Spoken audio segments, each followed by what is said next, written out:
Hello everyone and welcome back to my channel. तो कैसे हैं आप लोग? आई होप आप सब लोग खुश होंगे और तंदुरुस्त होंगे। तो हाजिर हूँ मैं एक बार फिर आपके सामने एक नई कहानी के साथ। आइए ये कहानी शुरू करते हैं।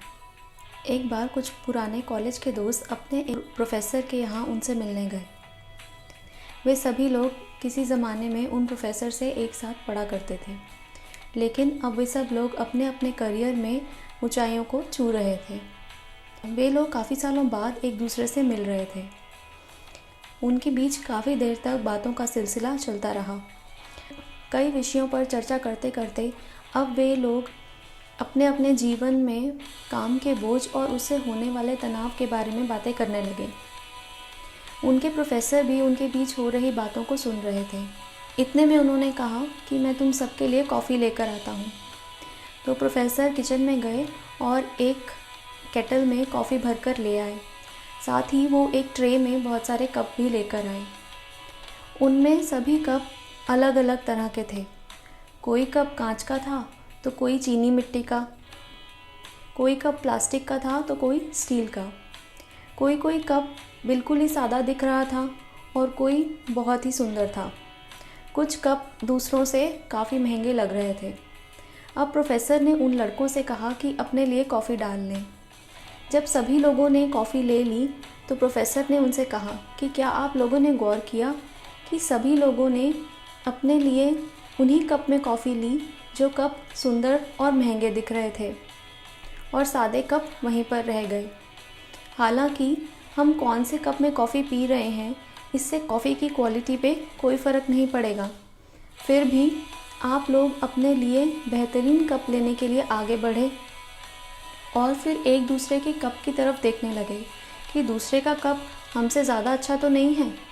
हालांकि अपने जीवन में अपने लिए सबसे बेहतर चीज़ की चाहत रखना एक आम बात है, लेकिन यही चीज़ हमारे जीवन में आने वाले तनाव का कारण बनती है। हमें ये सोचने और समझने की ज़रूरत है कि हम कौन से कप में कॉफ़ी पी रहे हैं इससे कॉफ़ी पर कोई फ़र्क नहीं पड़ेगा, लेकिन जो सुंदर कप हैं वो बस दूसरों से महंगे होंगे और उनके अंदर हम क्या पी रहे हैं वो भी नज़र नहीं आएगा। आप लोगों को तो कॉफ़ी पीनी थी, कप नहीं, लेकिन फिर भी आप लोगों ने कप की तरफ ज़्यादा ध्यान दिया। हमारी ज़िंदगी भी कॉफ़ी की तरह है और रुतबा और पैसा उन कप्स की तरह। ये रुतबा और पैसा सिर्फ जीवन जीने के लिए सहायक हैं, और हमारा कप कैसा है ये तय नहीं करता कि हमारा जीवन कैसा होगा। कभी कभी हम कप की तरफ इतने गंभीर हो जाते हैं कि जो कॉफ़ी का तोहफ़ा हमें भगवान से मिला है उसका लुत्फ़ उठाना ही भूल जाते हैं। कुशल लोग वे नहीं होते जिनके पास हर वस्तु बेहतरीन होती है, बल्कि वे होते हैं जो अपनी हर छोटी कामयाबी में खुशी ढूंढ लेते हैं। तो दोस्तों, live simply, love generously, speak gently and care deeply, leave the rest to God. हमें अपनी जीवन जीने के लिए बहुत ज़्यादा की आवश्यकता नहीं है। हम बिना ये सोचे समझे कि हमें आखिर जीवन में क्या चाहिए बस एक दौड़ में भागते रहते हैं। हमें रुक कर ये सोचने की ज़रूरत है कि क्या ये वस्तुएं इतनी अहम हैं जिनके लिए हम अपनी छोटी छोटी खुशियों को कुर्बान कर रहे हैं। तो आई होप आपको ये कहानी अच्छी लगी होगी। इससे आपको एक मोटिवेशन मिलेगा। If you like the story, give it a thumbs up and subscribe to my channel Stories with Parul. See you soon with my next story. तब तक के लिए नमस्कार and take care of yourself. Bye bye.